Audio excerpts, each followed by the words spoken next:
नमस्कार पब्लिक, मी तुमच्या सर्वांची लाडकी रावडी. तर आपण आज चाललो आहे भुवनेश्वरवाडीला. तर आपण पहाटेचं लवकर उठलो होतो त्यामुळे सगळा अंधारच आहे, त्यामुळे काही दिसणार नाही. आपले काकी दीदी सगळे या लागले होते. तर आपण आलो आहे बघा भिलवडीत. आता भिलवडीत आल्यावर असला रप रप रप पाऊस पडायला लागला, काळाच बंद. तर इथनं आपण गेले रिक्षाची वाट बघायला, पण रिक्षा काही येणं झाली लवकर. तरी कशी बशी एकदाशी घावली रिक्षा. तर रिक्षातनं गेलो आपण भुवनेश्वरवाडीला. तर फायनली आपण पोचलो बघा भुवनेश्वरवाडीत. तर इथनं आपण उतरून रिक्षातनं आपल्या भुवनेश्वरवाडीचं आलतो. तर इथनं आपण आता दर्शन घेतलं बघा. ही काय आपण डायरेक्ट दर्शनाची रांग लागली होती.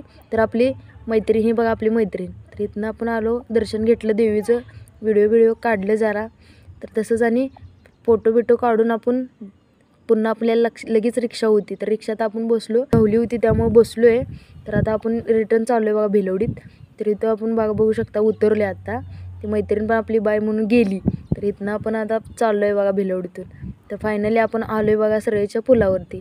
इथून काही टिपऱ्या खेळल्या, पण टिपऱ्या काय जमल्या नाही. तर रस्त्यावरच खेळत होतो पण काय जमल्या नाहीत. तसंच राहू दे म्हटलं आणि ठेवल्या टिपऱ्या, आलो पुढे.